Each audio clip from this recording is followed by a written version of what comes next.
A partir de este momento compartimos Cascos Azules, argentinos por el mundo en misión de paz. Idea y conducción general, Eduardo Kundins. Conducción, Alejandra Formoso Urruzola. Producción, Valeria Díaz. Cascos Azules, argentinos por el mundo en misión de paz. Programa declarado de interés legislativo por la Honorable Cámara de Senadores de la Nación y de interés cultural por la Secretaría de Cultura de Presidencia de la Nación. Acreedor de los siguientes premios: Fortaleza Protectora, Río de los Pájaros, Cuna de la Bandera, Ballena de Oro, Faro de Oro y Faro de Platino. Además, obtuvo el Premio Internacional Destino Malvinas 2018 y la mención de honor Alicia Lamas. Y que los argentinos sepan que nuestras Fuerzas Armadas son fuerzas de la Constitución, son fuerzas de la democracia, pero profundamente también son fuerzas de la paz. Muchas gracias.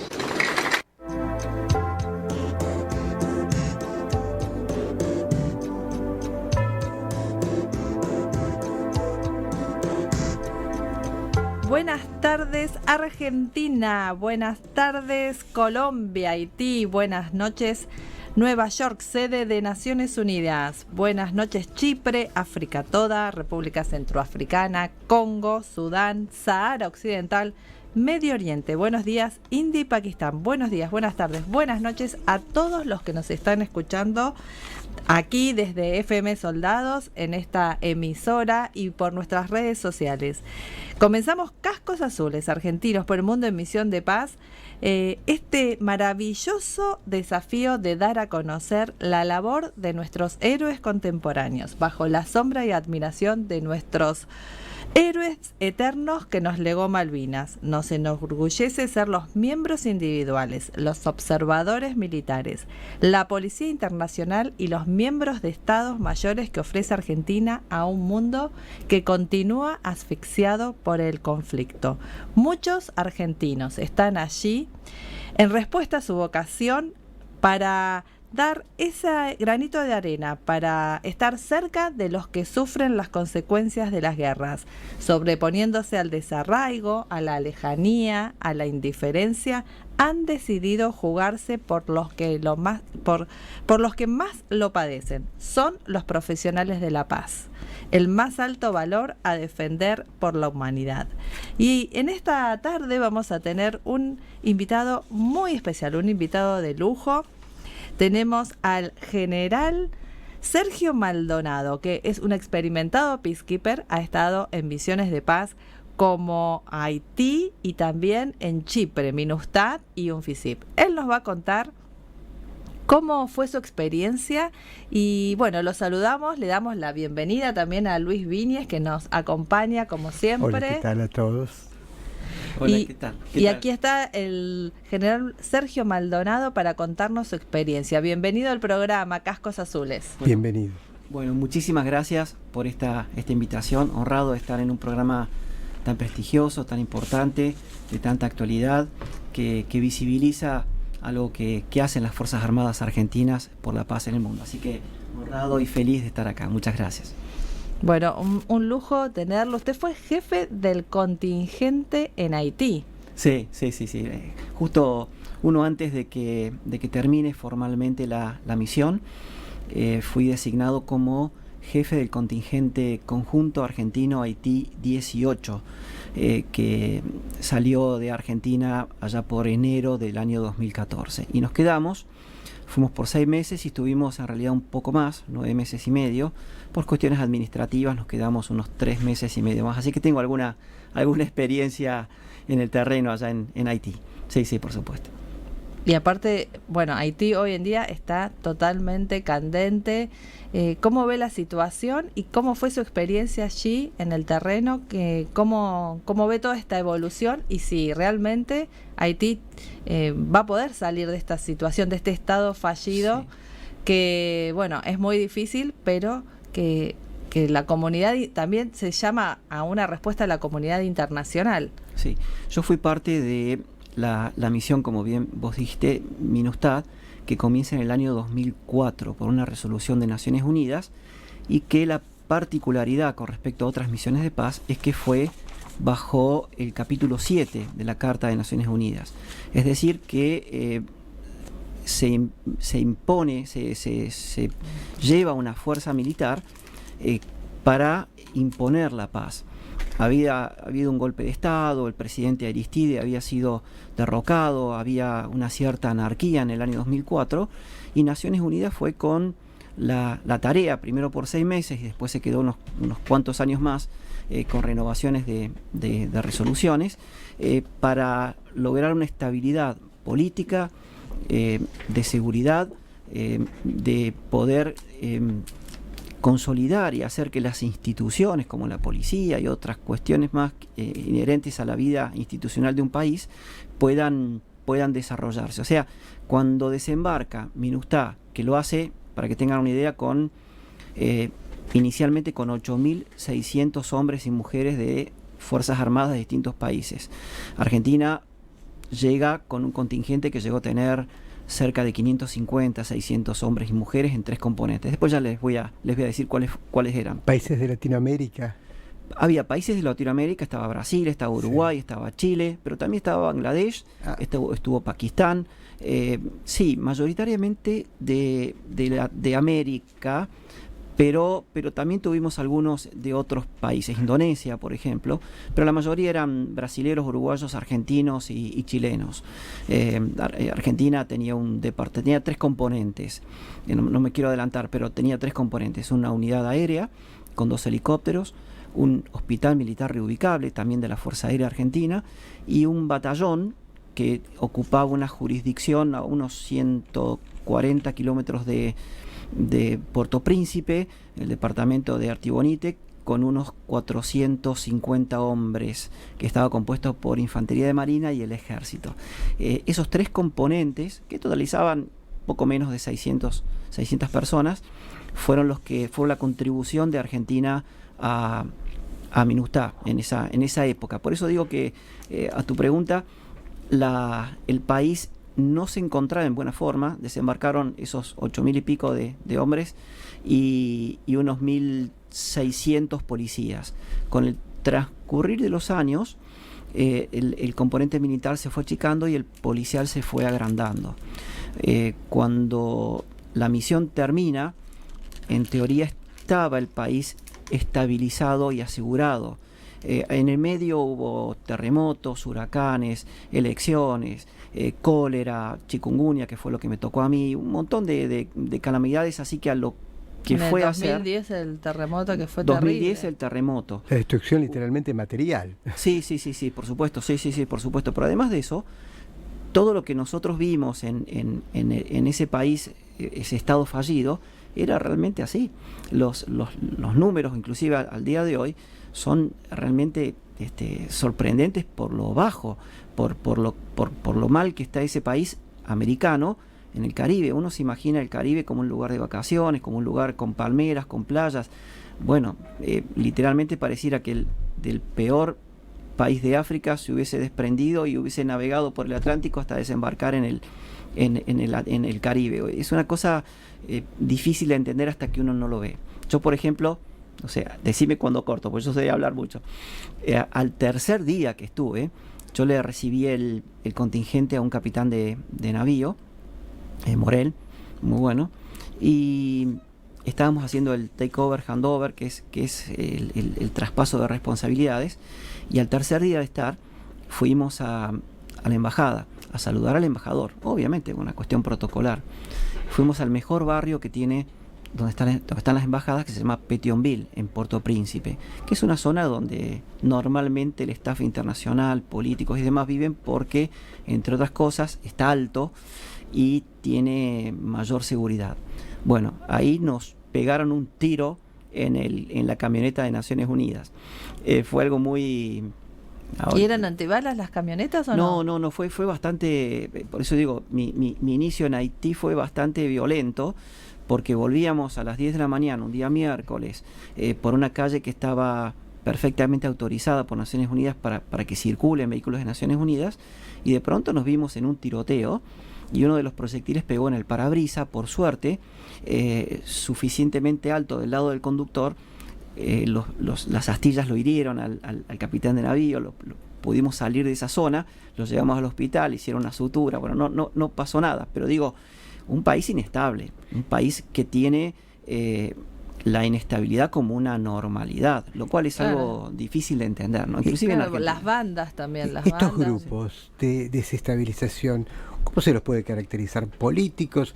¿Bandas delictivas? ¿Cómo caracterizarlos? ¿A qué respondían? Sí, en principio el capítulo 7 de Naciones Unidas, cuando fuimos, literalmente permitía que los distintos elementos militares salieran a patrullar y a tratar de instaurar una seguridad que no tenía el país.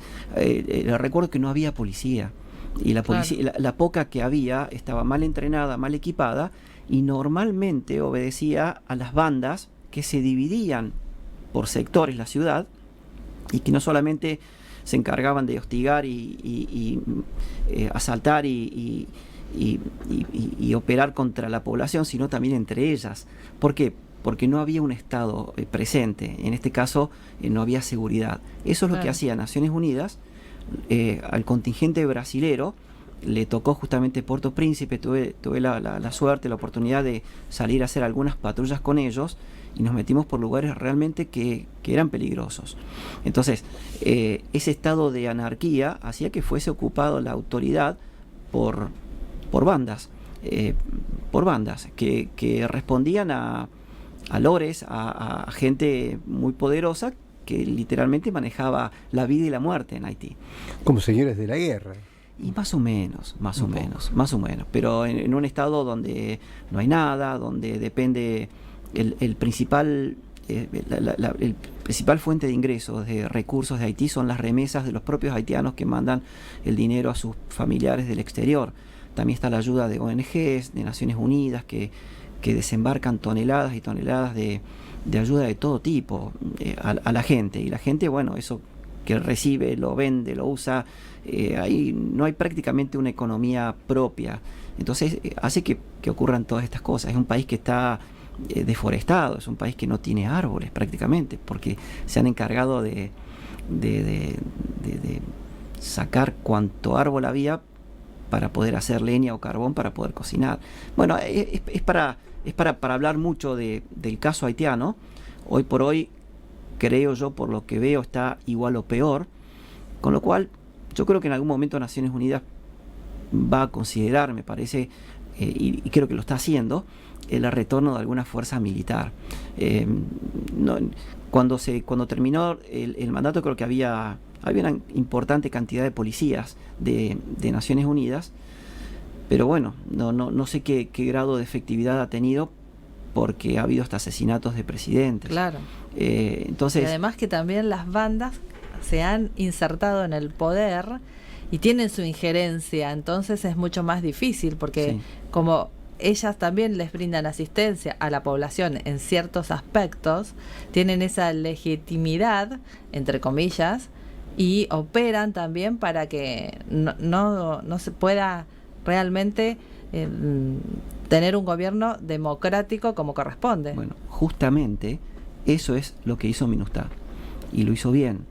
¿Por qué? Porque le dio esa situación de seguridad con la cual se celebraron elecciones, con la cual las instituciones, la ayuda humanitaria, inclusive Naciones Unidas con distintos programas, pudieron empezar a reconstituir cada una de esas instituciones.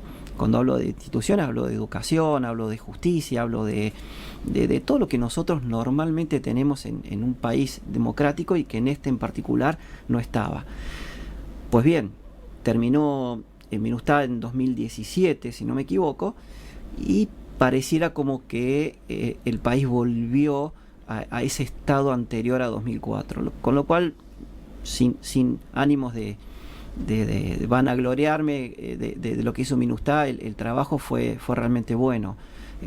Se lograron muchos avances en esa época que, creo yo, desgraciadamente van a tener, o deberían tener, que volver con algún contingente militar como para imponer de vuelta la paz en ese capítulo 7, ¿no? Me parece. Los partidos políticos constituidos, su relación con las organizaciones, las bandas delictivas, apoyos externos, ¿cómo es esa dinámica? Sí, yo estoy hablando de lo que vi hace unos años, ¿no? Pero siempre había una vinculación entre esos partidos y las bandas.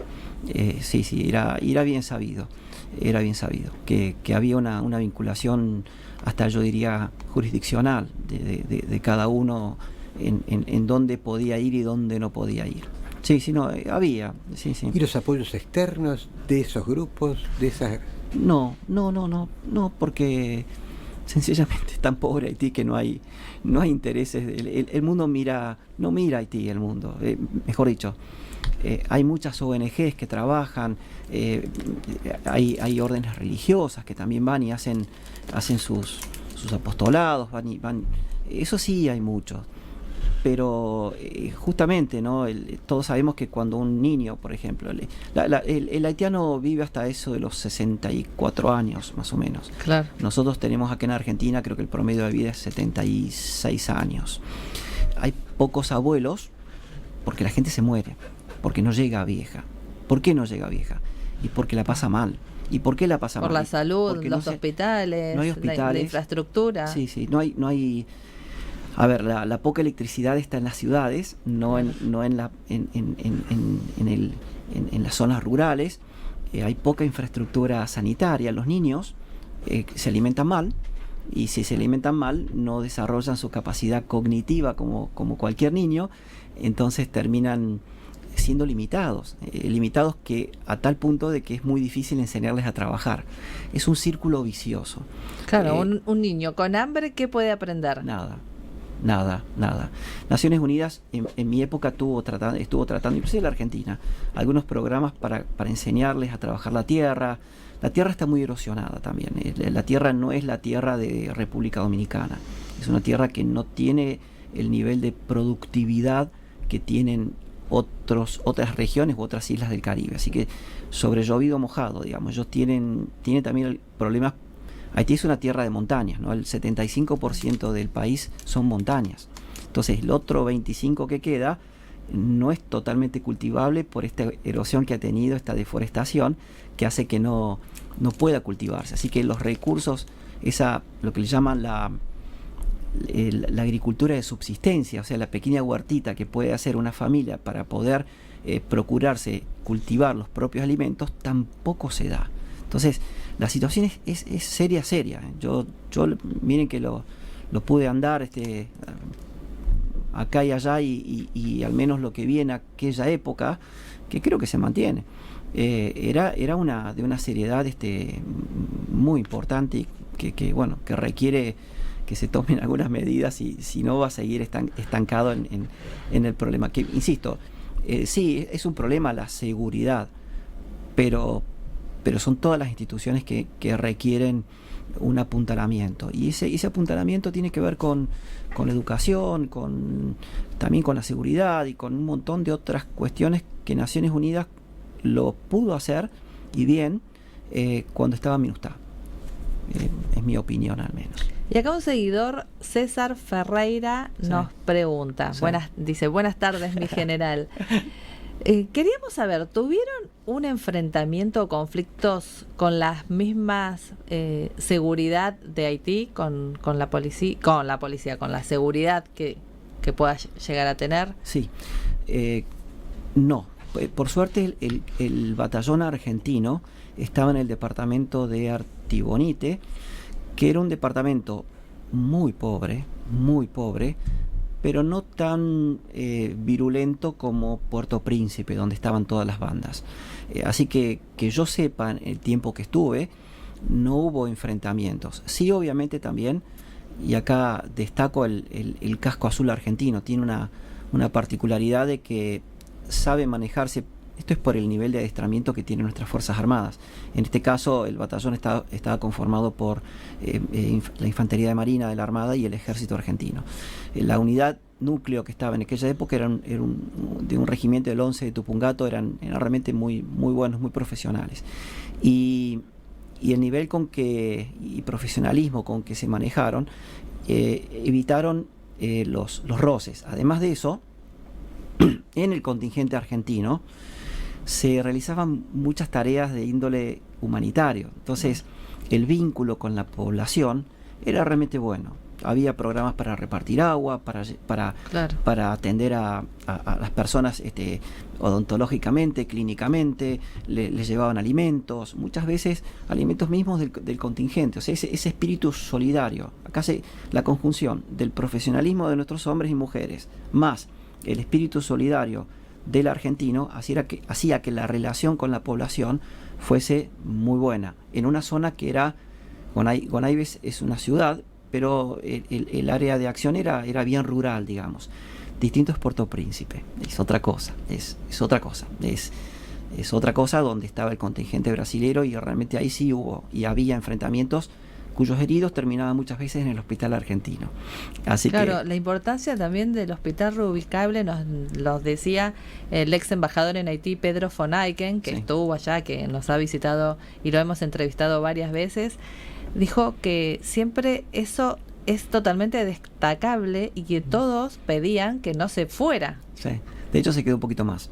Nosotros nos fuimos en 2015, el batallón, y ellos siguieron hasta el 2018. El hospital reubicable de la Fuerza Aérea tenía, en mi época, creo que mantuvo unos 60 hombres y mujeres, profesionales algunos, de apoyo otros, y la tarea que realizaban era fantástica. A mí no me tocó el terremoto, me tocó la chikungunya, me tocaron algunas otras. Estábamos esperando la llegada del ébola en aquella época, que por suerte no llegó, si no hubiese sido una calamidad. Pero sí tuvimos esta ola de la chikungunya en el contingente y en el mismo Haití. Y el desempeño que tuvieron nuestros sanitaristas fue realmente destacable, y acuérdense que era el único hospital que tenía Naciones Unidas. Claro. Así que atendía hasta solamente partos. Todo. Un hospital reubicable que tenía quirófanos, tenía unidad de terapia intensiva, tenía todo. O sea, tenía laboratorio, un hospital autónomo.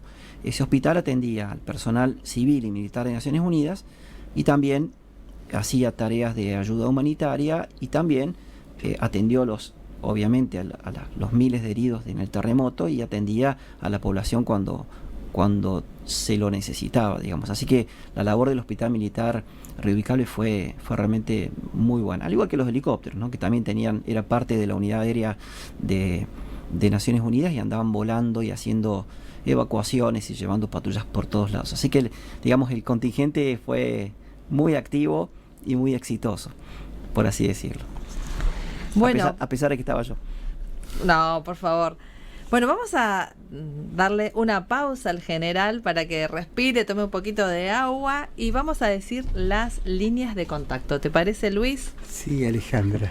Bueno, nos pueden ubicar en el WhatsApp 11 57 62 2985. 11 57 62 2985. En Facebook nos encontrás como Cascos Azules. En Facebook nos encontrás como Cascos Azules FM. En Instagram, Cascos Azules ARG. Cascos Azules ARG. En Twitter también nos encuentran en como Twitter, Cascos Azules ARG. Todo junto.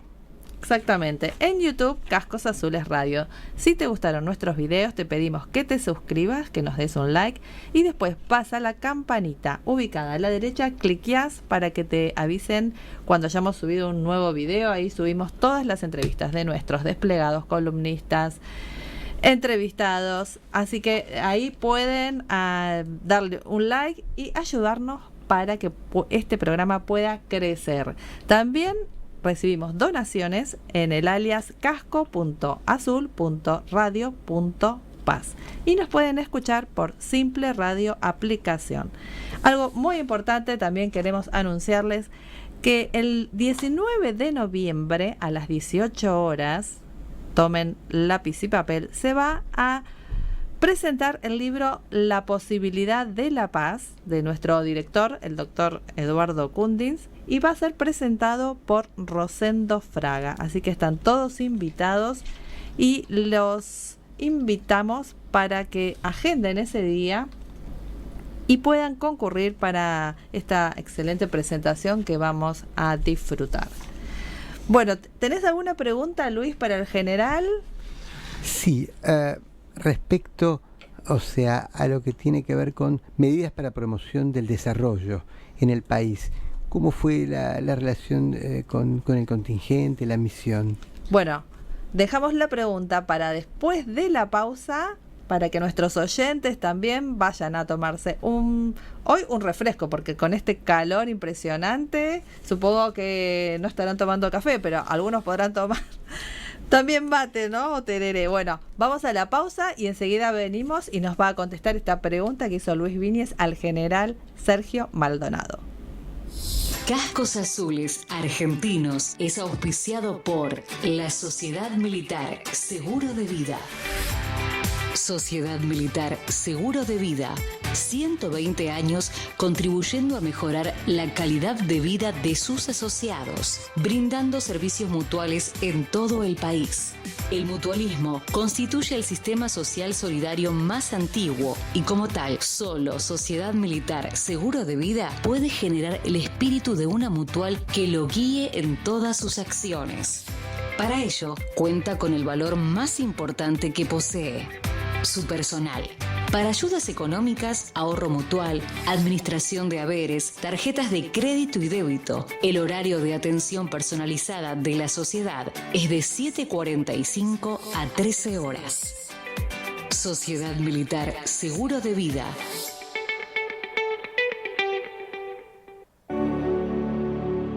Fundación de apoyo al Instituto de Ayuda Financiera para el Pago de Retiros y Pensiones Militares. Desde 1992, apoyando al Instituto y las delegaciones de todo el país para mejorar la atención de los beneficiarios mediante obras y equipos. A través de la Fundación, el IAF realiza donaciones de equipamiento médico encuadrado en el convenio firmado con las Direcciones Generales de Salud de las 3 Fuerzas Armadas Argentinas. www.fundacionyaf.org.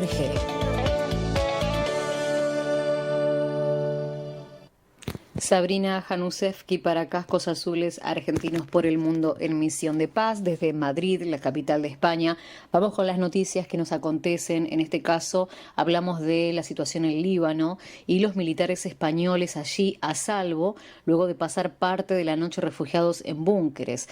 La ONU hace un llamamiento al cese de la violencia luego del inicio de la ofensiva israelí. Son más de 650 militares españoles los que se encuentran allí desplegados en la frontera entre Israel y Líbano, en medio de los ataques que comenzaron hace muy poco por el ejército israelí sobre algunas localidades del sur libanés mediante operaciones terrestres limitadas, localizadas y selectivas.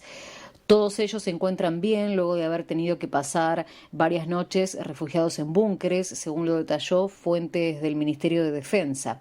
El contingente español forma parte de la misión de Naciones Unidas desplegada en Líbano, UNIFIL, con casi 10.000 cascos azules y liderada por el general español Haroldo Lázaro, que tenía el mandato de vigilar el cese de las hostilidades entre ambos países luego de la guerra del año 2006.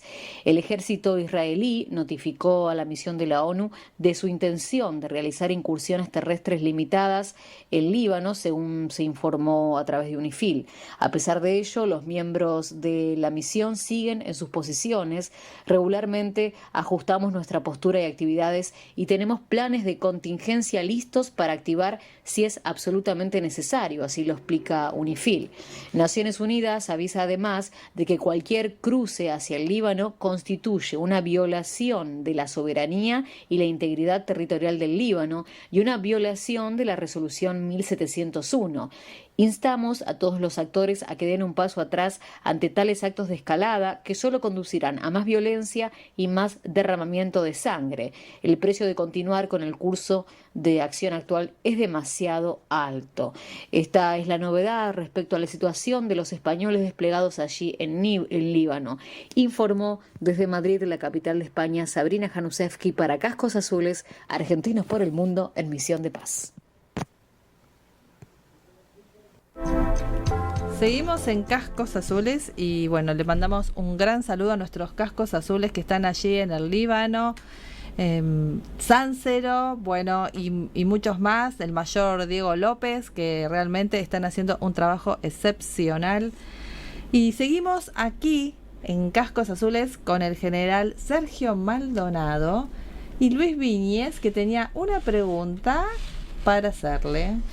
Sí, la pregunta tiene que ver con, porque ahora las misiones son tan abarcativas en cuanto a distintos aspectos de la vida social, la cuestión de la promoción del desarrollo y la misión.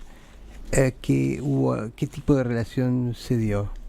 Sí, en cuanto, bueno, la tarea, la misión que le dieron al contingente era la misma del mandato, que básicamente tenía que ver con la estabilidad y la seguridad. ¿Para qué? Para que se desarrollen las instituciones y también para que otras organizaciones pudiesen realizar tareas de ayuda humanitaria y de desarrollo de cuestiones tales como los partidos políticos para las elecciones, etcétera, etcétera. Entonces, la misión del contingente no era, la principal no era hacer ayuda humanitaria. Sin embargo, había tres tipos, yo diría, de actividades que tenían que ver con el CIMIC, con la ayuda humanitaria. Una era la que le imponía Naciones Unidas, que eran limitadas, ya sea con medios del contingente o apoyando a otros de Naciones Unidas y que lo hacían juntas.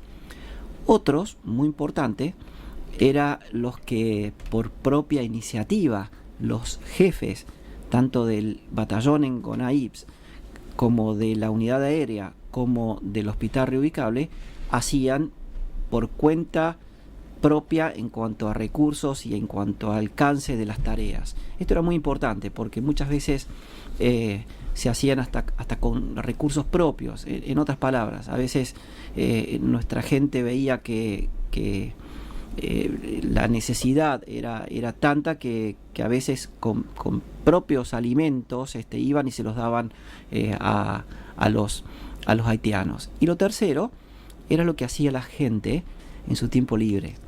Así que por eso, lo primero es lo que venía del Estado Mayor de la misión. Lo segundo eran las misiones autoimpuestas, cuantificadas, ¿no? Que se informaban a Argentina y a Naciones Unidas, no se hacían clandestinamente. Y lo tercero era lo que hacían nuestros hombres y mujeres en los tiempos libres, que, vestirse de payaso e ir...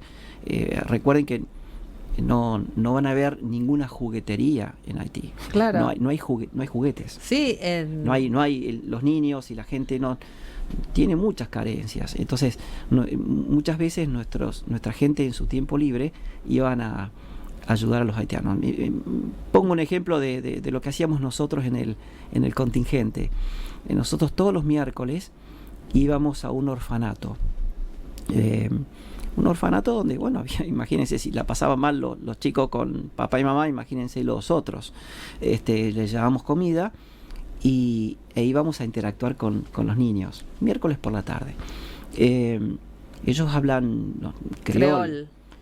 Los que íbamos, no teníamos la menor idea de lo que era el creol. Que es un dialecto derivado del francés. Sí, es un dialecto que viene de África, pero tiene que ver, es una mezcla entre un dialecto tribal africano y el francés. Claro. Ellos entienden el francés, lo tienen como idioma también oficial, pero obviamente los niños hablan creol y nosotros hablábamos español, inglés, obviamente.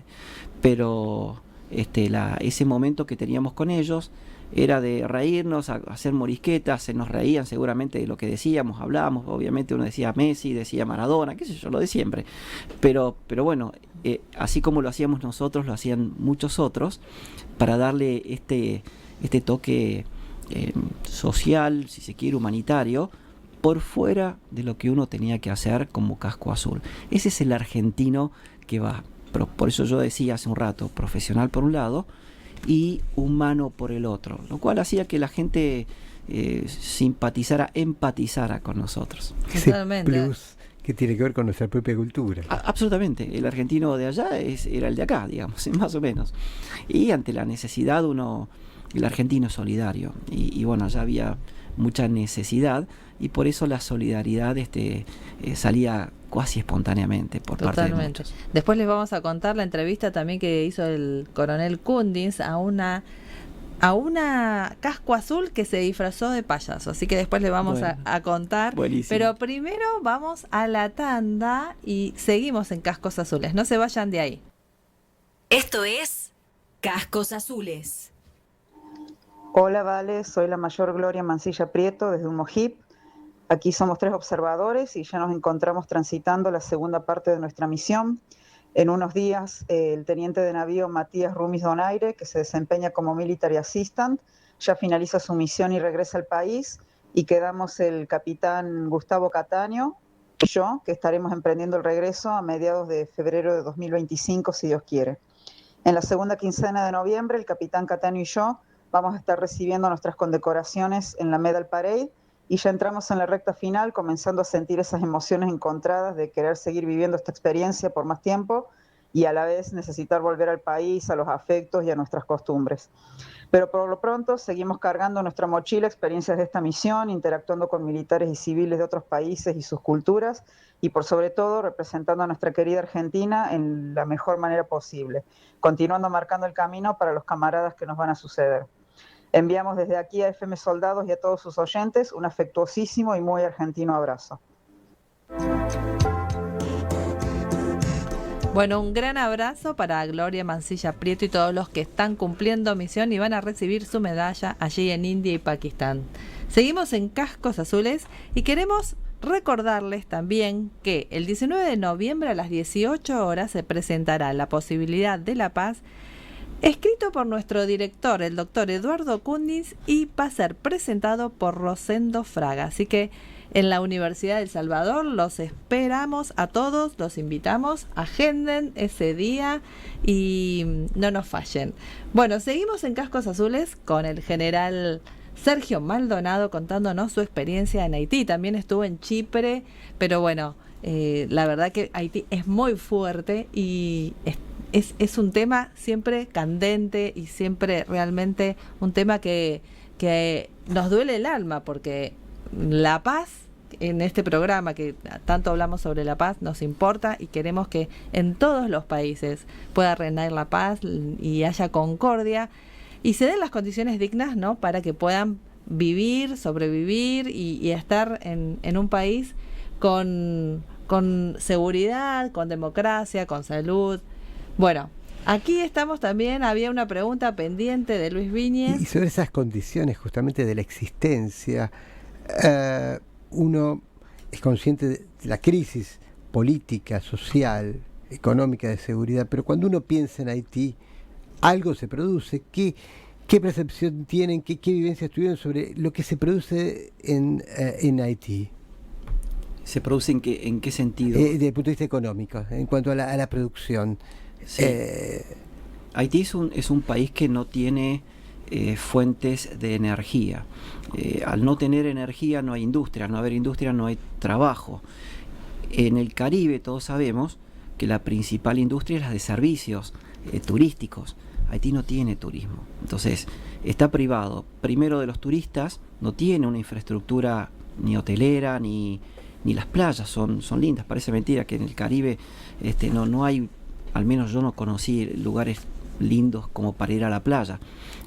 O por ahí el mar y la playa, la arena es linda, pero no tienen hoteles, no tienen esa infraestructura. Sí, a mí me dijeron cuando llegué que el mar de Haití estaba contaminado. Yo no podía creer que el mar se contamine. Claro. No entendía cómo se puede contaminar un río, un lago, pero no el mar. Y bueno, sí, se puede contaminar el mar, al menos en las zonas cercanas a donde están las ciudades. Hay una contaminación también importante donde hace que la gente no quiera ir. No hay infraestructura, y al no haber infraestructura, obviamente no hay seguridad, no hay turismo. Que el turismo, insisto, República Dominicana vive del turismo. Yo me acuerdo una vez, estábamos una noche cenando y fue muy, muy gracioso.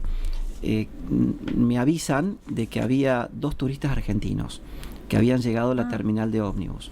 Haití, Puerto Príncipe, donde estábamos nosotros, tiene una terminal muy precaria, al menos estoy hablando de 2014, no podría decir ahora, asumo de que va a estar bastante parecida. Nos llaman, un camarada que había venido de contingente en el uno de los pocos colectivos que unían Santo Domingo con Puerto Príncipe, y nos dice que era de noche y que en la terminal había 2 argentinos. Nosotros nos llamó la atención porque sabemos que el colectivo llegaba, bajaba a los pasajeros, se cerraba la terminal, se apagaban las luces y la zona donde estaba la terminal queda sumida en una total y absoluta oscuridad.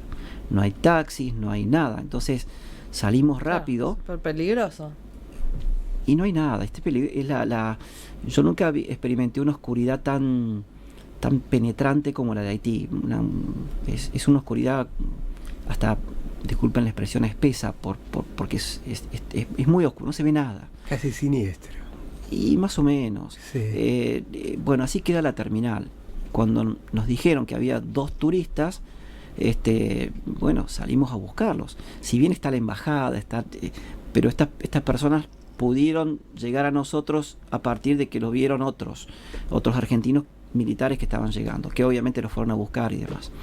Cuando los vamos a buscar, eran 2 personas de unos 50 años, santafesinos, que estaban en la República Dominicana y le habían dicho de que Haití era exótico, que era lindo y que valía la pena alguien ir a conocerlo.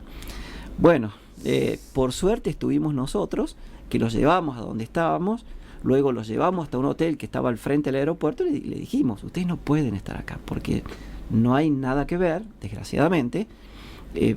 O hay cosas para ver, pero ponen en riesgo su vida. Y estaban vestidos con bermudas, chaleco, con el gorrito, con la cámara de fotos, un señor y una señora. Uno cuando nos dijeron hay 2 argentinos pensábamos que estaban escapando de la ley, que algo, claro. Pero cuando los vimos eran 2 personas como uno encuentra en Mar del Plata, no sé, claro. Pero estaban ahí en ese momento y en ese lugar.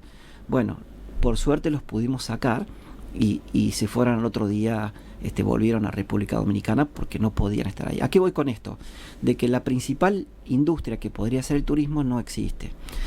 Luego, el trabajo formal es muy, muy, muy escaso, que son las pocas organizaciones gubernamentales o empleados de ONG y Naciones Unidas que pueden llegar a darles algún tipo de empleo. Y la masa tiene subempleos. Por ejemplo, lo que yo pude ver, Naciones Unidas desembarca, o las ONG desembarcan cantidades de manufacturas, de vehículos, y bueno, ellos los usan, los venden, trabajan con eso y cuando se rompen vienen otros. No hay una infraestructura prácticamente para nada. Entonces el trabajo es muy escaso, es muy, muy escaso. Eso hace que muchos emigren y los que están afuera mandan sin querer extenderme, y ahora vuelvo al tema. Sí. En cada cuadra en Puerto Príncipe hay 2 cosas. Uno es un local de loto, de lotería para apostar, y el otro es un negocio, un Western Union, o esos que reciben dinero, claro. Que pueden mandar dinero del exterior, en cada cuadra. Entonces parece mentira, pero la gente necesitada es como que apuesta más queriendo salvarse y también recibe ese dinero de afuera de sus familiares, que están la mayoría en Estados Unidos. Entonces hay muy poca posibilidad de trabajo formal. El comercio hay mucho, muy formal, muy rudimentario, que hace que la economía sea muy carenciada, muy baja. Yo contaba recién de una vez nos llevó a conocer el comandante de la fuerza, muy interesante fue. Fuimos a un polo textil que habían inaugurado en la frontera con República Dominicana. Era realmente un complejo importante donde hacían prendas de vestir. ¿Y cuál era la particularidad? ¿Y por qué lo habían puesto en la frontera?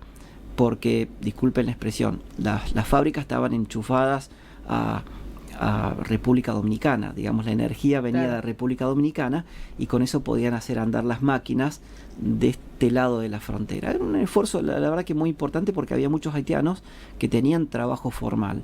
Estaban los capataces, instructores, que muchos de ellos venían de República Dominicana, y con eso lograban que la gente empiece a tener un trabajo, no digo digno, formal para poder empezar a mover un poco la economía.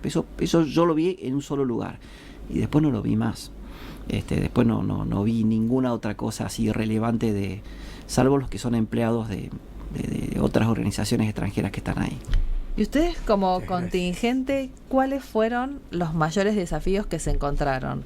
No, nos Sí. hablaba de la situación, pero a Sí. nivel misión. A nivel misión, a mí me impusieron el comando del contingente, pero a su vez cada uno de los jefes respondía al comandante de la fuerza.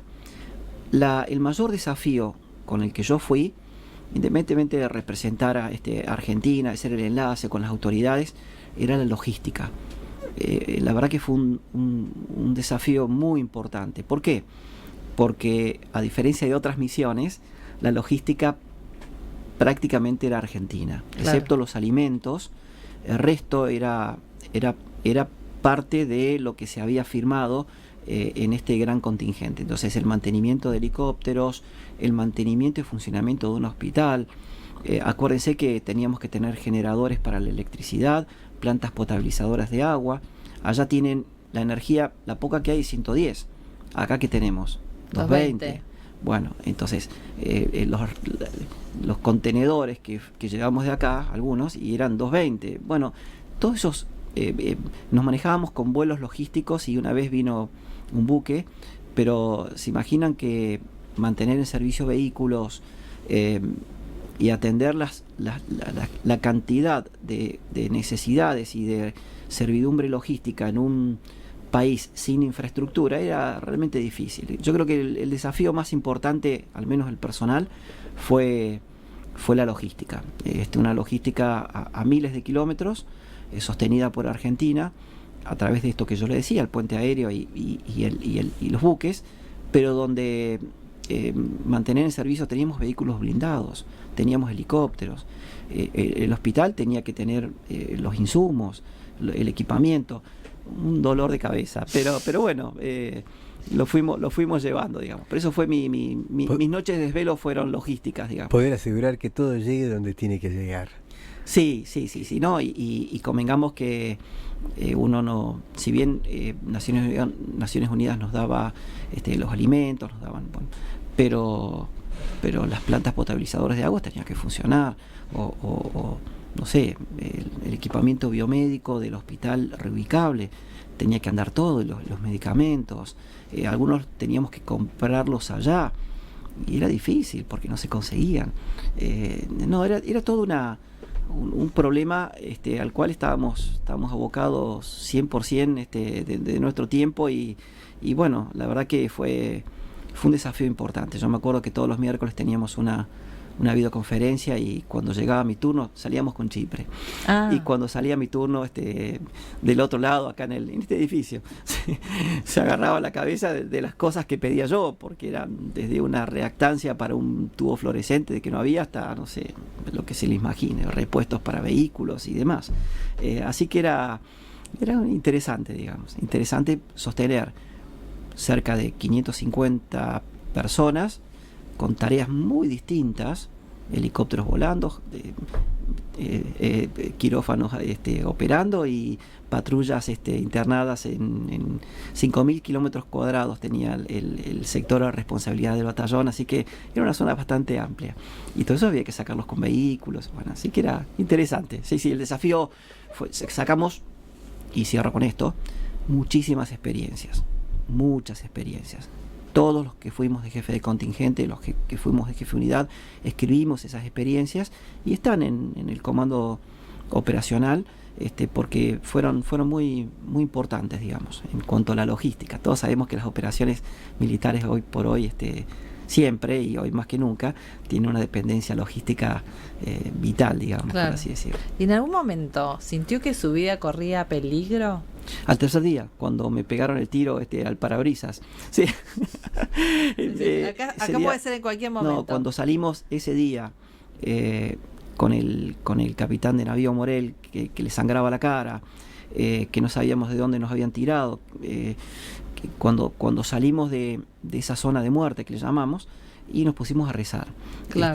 tratando de llegar lo más rápido posible al hospital y rezando y agradeciendo a Dios de que estábamos vivos. Después no tuvimos ningún problema, pero yo tuve ese peligro. La verdad que fue una sorpresa de que en ese lugar, esa hora, como decía al principio, nos hubiesen baleado la camioneta. Fue también un tema para Naciones Unidas porque no se sabía si era el inicio de una escalada de violencia contra Naciones Unidas, porque en algunos lugares era aceptado, en otros no. Por suerte, aparentemente fue un hecho policial, con suerte de que no le pegó en la cabeza al capitán de navío, ¿no? Pero Sí, bueno, después no. Menos mal que, bueno, estuvieron bendecidos por Dios en eso. Sí, pues el disparo pegó limpio en el parabrisas a la altura del conductor del volante, y el capitán Morel tiene la particularidad de que es una persona alta, y realmente lo tiene que haber rozado. Sí, fue un milagro de que no le pegue en la cabeza. Así Exactamente, un milagro. Sí. Tercer Y día. En tercer día ya lo recibieron a balazos. Sí. Y en Chipre, que ya nos queda poco tiempo, 8 minutos más o menos. ¿Qué nos podría decir acerca de su experiencia en Chipre, de lo que vivió allí y bueno, de ese intercambio con la cultura también, totalmente distinta a lo que nosotros somos, pero también con algunas semejanzas? Sí. Dicen que Chipre es una misión escuela, ¿no? Fue fantástica la experiencia. Yo estuve en el Estado Mayor de la misión, en el Centro de Operaciones Conjuntas, como duty officer, y fui por un año. No fui con ningún contingente, sino fui a ocupar una función en el mismo Estado Mayor, como les decía. Fue fantástico también porque digamos, uno convivía y trabajaba con contingentes, a nosotros el contingente de Holanda, de Países Bajos, o el mismo británico, con una misión por eso digo escuela, porque estaban bien delimitados los sectores.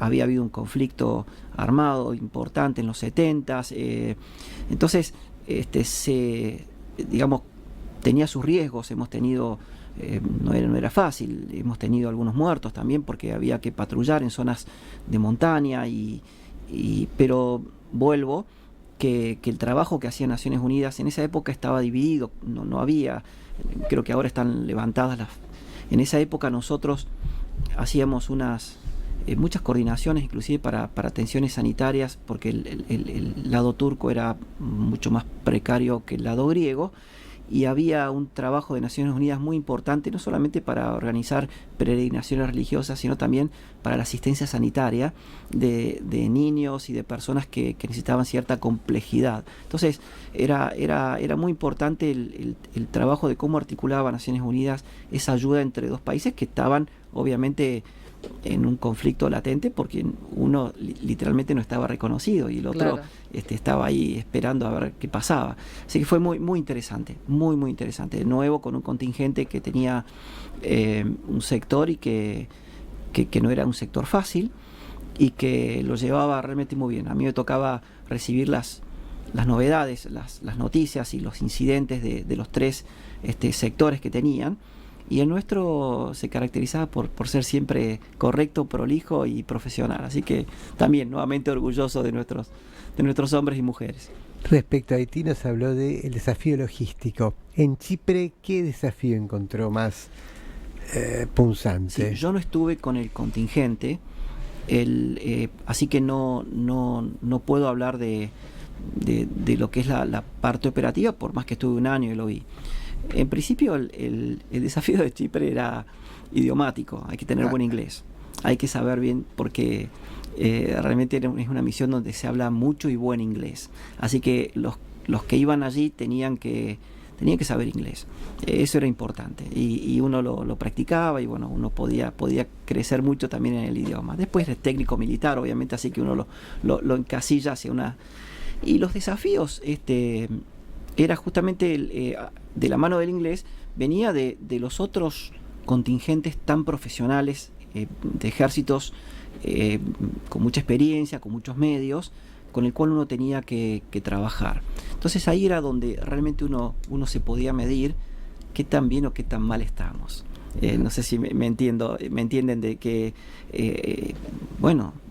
había gente nuestra que formaba parte de la reserva, que tenía un jefe británico y bueno, había más allá de las cuestiones de soberanía y de Malvinas, en ese momento todos estábamos bajo un mandato de Naciones Unidas, bajo la bandera de Naciones Unidas, y trabajábamos juntos y había que estar a la par de ellos. Entonces el desafío era tener un nivel de profesional para trabajar y estar a la altura de los otros, y créanme, lo logramos. La logística no era un problema.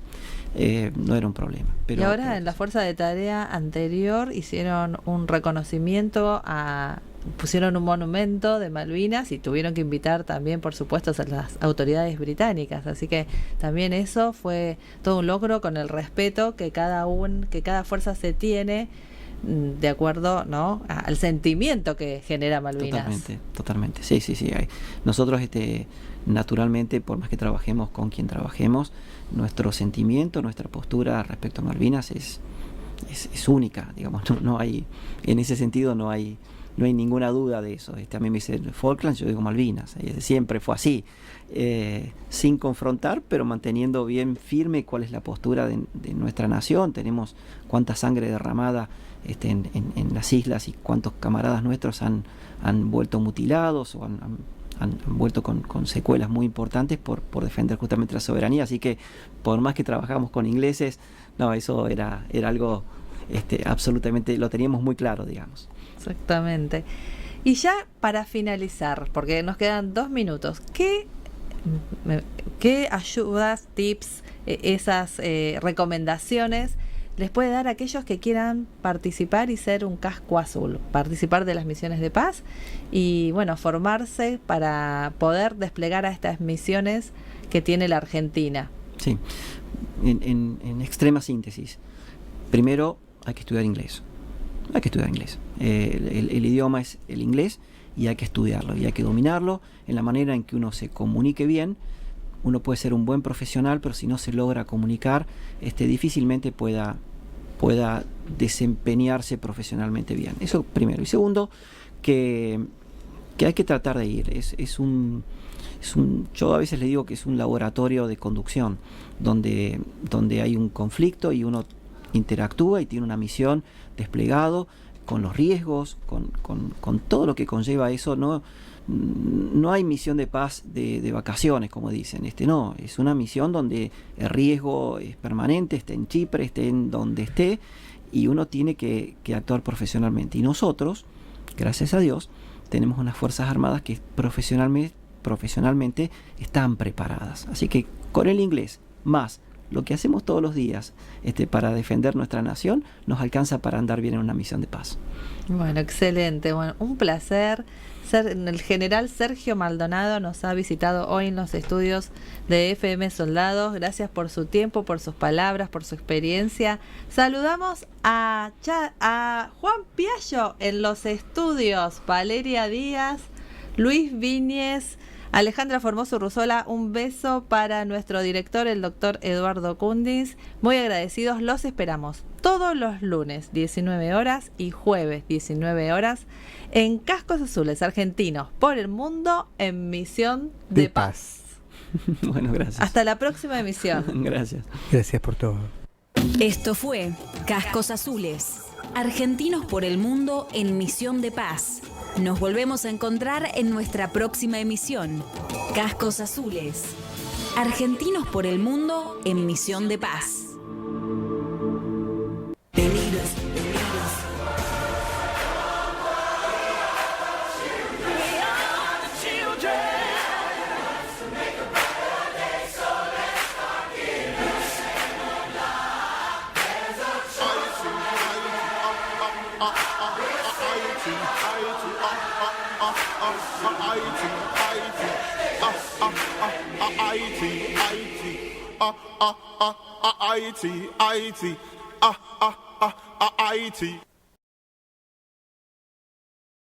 Hola, hola, ¿cómo estás? Mi nombre es Alejandra Formoso Rosola y como parte del equipo de Cascos Azules queríamos invitarte a que si te gustaron estos videos te suscribas y le des un like.